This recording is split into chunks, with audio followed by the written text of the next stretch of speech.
Good morning बच्चों। आप सभी लोग घर पर हमारी वीडियो देखकर अपनी पढ़ाई कर रहे होंगे। इसी क्रम को आगे बढ़ाते हुए आज हम कक्षा 7 के बच्चों के लिए यह वीडियो लेके आए हैं। कक्षा 7 में भूगोल की एक किताब है जिसका नाम है पृथ्वी और हमारा जीवन। इसी का पहला पाठ है पृथ्वी की आंतरिक संरचना। आज हम इसी पाठ का अध्ययन करेंगे। तो बच्चों ये बता सकते हैं कि मेरे हाथ में क्या है? ये कंडा है। आपने देखा होगा गांवों में ईंधन के रूप में इस कंडे का प्रयोग किया जाता है। जब ये जल जाता है और जलने के बाद जब ठंडा होता है तो हमने कभी कभी देखा होगा कि इसकी ऊपरी परत जो होती है वो तो हमें ठंडी मालूम देती है, लेकिन जब इसी कंडे को हम कुरेद देते हैं तो अंदर हमें गर्म आग से महसूस होती है इसमें। तो ये जो कंडा है ये हमारी पृथ्वी का ही एक गुण बता रही है।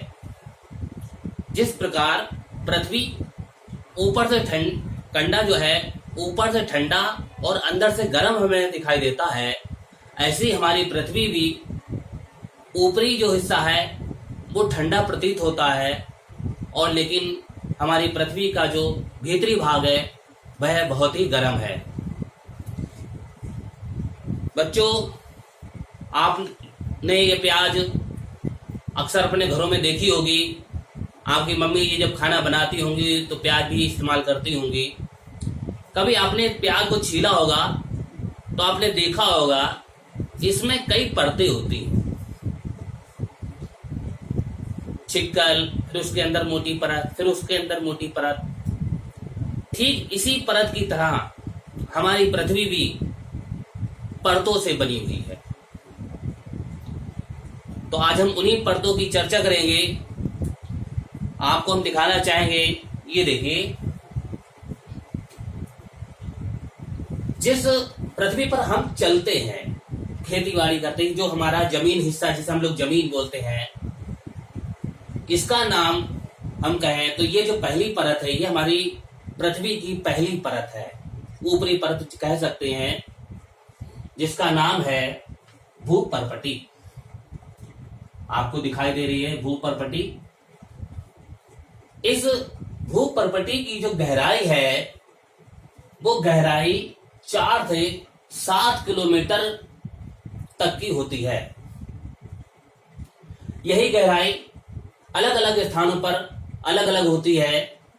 जैसे अगर हम महासागर महाद्वीपों की बात करें तो यहां पर यही गहराई औसतन 35 किलोमीटर तक की होती है। यही अगर हम आगे देख रहे होंगे, ये पहाड़ है, पर्वत है, अगर हम यहां की से इसकी गहराई मापे तो यहां पर इसकी गहराई 70 किलोमीटर तक होती है। अब भूपर्पटी में 2 तरीके के पदार्थों की अधिकता होती है। अब 2 पदार्थ वो कौन से हैं? एक पदार्थ है सिलिका,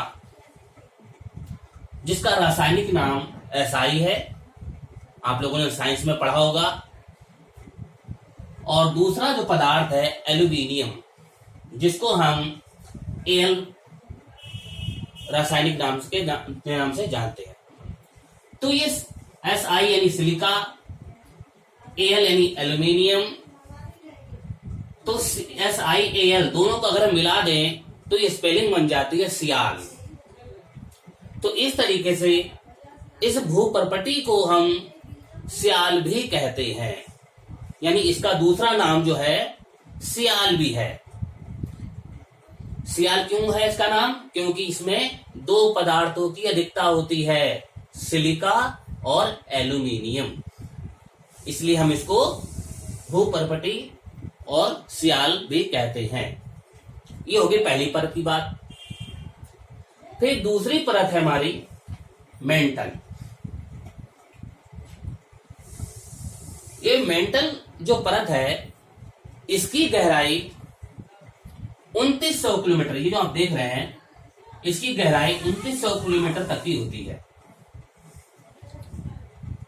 इस मेंटल को दो भागों में बांटा गया, एक ऊपरी भाग यानी ऊपरी मेंटल और एक निचला मेंटल।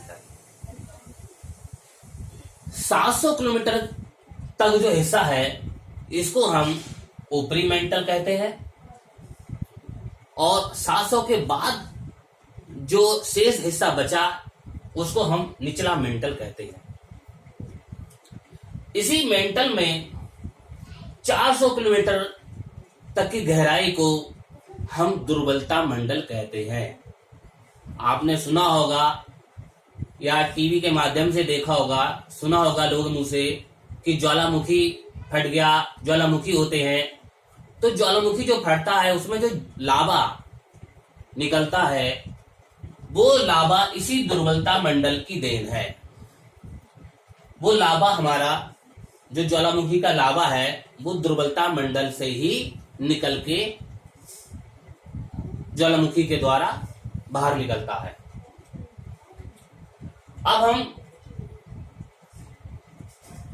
भूपर्पटी और दुर्बलता मंडल का कुछ भाग यानी 10 किलोमीटर से 200 किलोमीटर के हिस्से को अगर कहें तो उसको हम स्थल मंडल भी कहते हैं। यानी जो स्थल मंडल है वो भूपर्पटी और दुर्बलता मंडल के भाग को मिलके स्थल मंडल बना है, जिसकी गहराई 10 से 200 किलोमीटर के बीच होती है। मेंटल में भी दो पदार्थों की अधिकता होती है। एक पदार्थ है सिलिका, जिसको हम पहले भी देख चुके हैं, जिसका रासायनिक नाम SI है, और दूसरा पदार्थ है मैग्नीशियम यानी Mg। तो दोनों को मिला के एक नाम दे दिया गया है सीमा, SIMA सीमा। तो इसलिए मेंटल का एक दूसरा नाम भी है जिसका जो नाम है सीमा। जिस प्रकार भूपर्पटी का एक नाम था सियाल, वैसे ही मेंटल का भी एक नाम है सीमा। भूपर्पटी पहली परत हो गई, मेंटल दूसरी परत हो गई, और पृथ्वी की तीसरी जो परत है उस परत का नाम है क्रोड। क्रोड को भी दो हिस्सों में बांटा गया है। एक हिस्सा है बाह्य क्रोड और एक है आंतरिक क्रोड। जो बाह्य क्रोड जो हिस्सा है ये हमारा द्रव अवस्था में होता है, तरल पदार्थ द्रव में होता है, और जबकि आंतरिक क्रोड जो है ये ठोस होता है। जिस प्रकार लोहा ठोस होता है ऐसे ही क्रोड का आंतरिक क्रोड हिस्सा जो है वो ठोस होता है। इस परत में भी दो पदार्थ की अधिकता होती है। पहला पदार्थ है निकेल, जिसका रासायनिक नाम Na, और दूसरा है लोहा, जिसे हम Fe कहते हैं। अगर हम इन दोनों को मिलाएं तो NiFe, तो एक नाम नया बन गया निफे। तो इस प्रकार क्रोड का एक अन्य नाम हम निफे भी कहते हैं। इस तरीके से हमारी ये 3 परतें हो गई। तो बच्चों, पहली परत कौन सी थी? भूपर्पटी, जिसको हम सियाल भी कहते हैं। दूसरी परत हमारी मेंटल है, जिसका दूसरा नाम सीमा है, और तीसरी परत हो गई क्रोड, जिसको हम निफे भी कहते हैं। आप इस वीडियो को खूब ध्यान से देखेंगे, समझेंगे। अगर आपको किसी भी टॉपिक पर इसको समझने में कोई परेशानी या कोई समस्या आ रही हो तो आप हमें कमेंट बॉक्स में वो समस्या लिख के बता सकते हैं।